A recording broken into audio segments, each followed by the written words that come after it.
শুনে নাও, কান খুলে শুনে নাও, আমি আল্লাহ রাব্বুল আলামিন বলছি, আমার যারা ওলি, আমার যারা দোস্ত, আমার যারা বন্ধু, তাদের কোনো ভয় নেই, না এই জগতে না পরজগতে। জোরে বলেন সুবহানাল্লাহ। এইটা রে মুসলমান, আরে আখিরাত তো আখিরাত, পরজগৎ তো পরজগৎ। আমরা দুনিয়ার মধ্যে সেফটি নাই, দুনিয়ার মধ্যে আমরা বাড়ির মধ্যে সেফটি নাই। বাড়ির বউকে আমাদের ভয় লাগে, লাগে না? এই বাড়ির বউকে ভয় লাগে না? এই কত দূর লুকাবেন আপনি? এমন সমাজে স্বামী আছে, ওটা স্বামী নয়, ওটা আসামি। এমন স্বামী আছে, স্বামী নয়, ওটা পাকা বলদ। ওটা কি বলদ? সমাজের মধ্যে এখনো পর্যন্ত মেয়েদের গোলামি চলে, চলে না?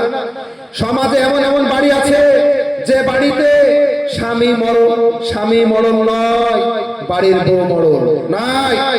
আরে পুরুষ, তুমি তো পুরুষ, তোমার শরীরে পুরুষের রক্ত বইছে, তোমার শরীরে সিংহের রক্ত বইছে।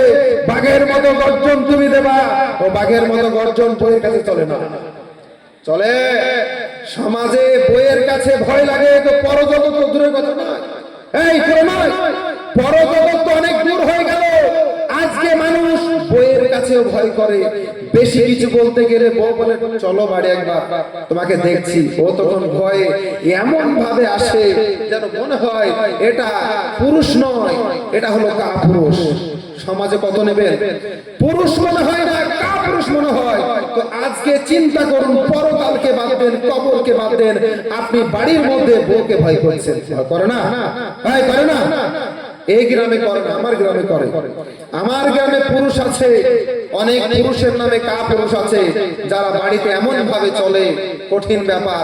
বলার উদ্দেশ্য হলো একটাই, যে আখিরাত তো বাদ দিলাম, বাড়ির মধ্যে মানুষ পৃথিবীতে ভয় করছে, করছে না? এই করে না? দেখুন ভয়ের একটা, আপনাকে আমি একটা উদাহরণ দিই। ধরে নিন একটা বাড়িতে মানুষ মারা গেছে, তার বাপ মারা গেছে, তার ভাই মারা গেছে, কিংবা মা মারা গেছে, যাই হোক স্বামী মারা গেছে।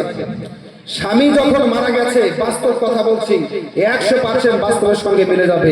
শুনুন আপনারা, স্বামী মারা গেছে, সন্ধ্যেবেলায় 5টা মেয়ে তাকে পাহারা দিচ্ছে, রাত্রিবেলায় বলছে বুবু, মানে ওদের একটা অ্যাক্টিং আছে, সুরে সুরে কান্না করে, আর বলছে তুমি যেও না, আমার কাছে থাকো। তো ওই বউকে 5 জন আগলাতে লাগে না?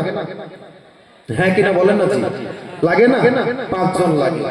এইবার ওই মেয়েটা রাত্রিবেলায় শুয়ে আছে, তার সঙ্গে 5টা মেয়েও শুয়ে আছে। এমন সময় ওই মেয়েটা বাথরুম যাবে, তো বাথরুমটা ছিল টিনের বাথরুম। কি ছিল? টিনের বাথরুম ছিল। এইবার ওই মেয়েটা বাথরুমে গেছে পেশাব করতে, মনে ভয় আছে, তো মানুষ মারা গেছে, টাটকা মারা, রুহু ফেরেশতা দৌড়ে বেড়াবে, ঘুরে বেড়াবে, কখন জানি ঘাড়ে চড়ে একবার মুড়ি একবার শেষ করে দিবে। ও জানে, ভয়ে ভয়ে বাথরুমে গেছে, বলছে বুবু বাথরুমের বাইরে দাঁড়িয়ে থাক, দরকার হলে দরজা লাগাস, দরজা খুলে রাখ। এইবার পেশাব করতে গেছে, আর এমন সময় কি হয়েছে, ওই টিনের উপর একটা বিলাই ঝাঁপ দিয়ে পড়েছে, আর এমনি পেশাব করা বাতি ধড়াম করে বড় জিন, বড় জিন। ওটা জিন না বিলাই পড়েছে? টিনের উপরে বিলাই পড়েছে, আর মনে হচ্ছে মেয়েটা যেন হার্ট অ্যাটাক করে ফেলবে। এ হয়তো ভাবলো আমার স্বামী মারা গেছে, রাত্রিবেলায় জিন সেজে, ভূত সেজেছে, টিনের উপরে পড়েছিল, ভাগ্যিস টিন ছিল, তাহলে আমার ঘাড়ের উপরে বসে যেত। ভয় লাগে না? ভয় লাগে না? আরে যে স্বামী, যে বাপ, যে মা তোমাকে এত বড় করেছে, সমাজে তোমাকে কষ্ট করতে দেয়নি, মারা যাওয়ার পর সেই মা, সেই বাপ, সেই ভাই, সেই স্বামী তাদেরকে শেষ করে দিবে? এই শেষ করে দিবে? হ্যাঁ, তাহলে আমাদের সাহস কতটুকু দেখছেন? আমাদের সাহস, পৃথিবীতে বাড়ি ভর্তি লোক, তারপরে রাত্রিবেলায় আমরা ভয়ে একা যেতে পারি না, বাথরুমে গেলে ভয় লাগে, একা রাস্তায় চললে ভয় লাগে। আমি যখন রাত্রিবেলায় ঘুমিয়ে থাকি, আমি লাইট জ্বেলে ঘুমিয়ে থাকি, লাইট বন্ধ করে ঘুমোতে পারি না। কেন? আমাকে ভূতে ধরবে, না হয় জিনে ধরবে, এরকম একটা মনের মধ্যে আতঙ্ক থাকে। কিন্তু আমার আল্লাহ রাব্বুল আলামিন বলছে, জাহানের মানুষ শোনো, দুনিয়া তো দুনিয়া, আমার যারা ওলি, আমার যারা দোস্ত, আমার যারা বন্ধু, তাদের দুনিয়াতে নয়, আখিরাতে তাদের কোনো ভয় নেই। জোরে বলেন না একবার সুবহানাল্লাহ। সেই ওলি শুয়ে আছে না পাশে আপনাদের, এই পাশে শুয়ে আছে না, দেখুন আল্লাহর ওলি পাশে শুয়ে আছে। কত সৌভাগ্যবান আপনারা, ওলির দরবারে পাশে বসে ফায়দ হাসিল করছেন এবং জালসা শুনছেন।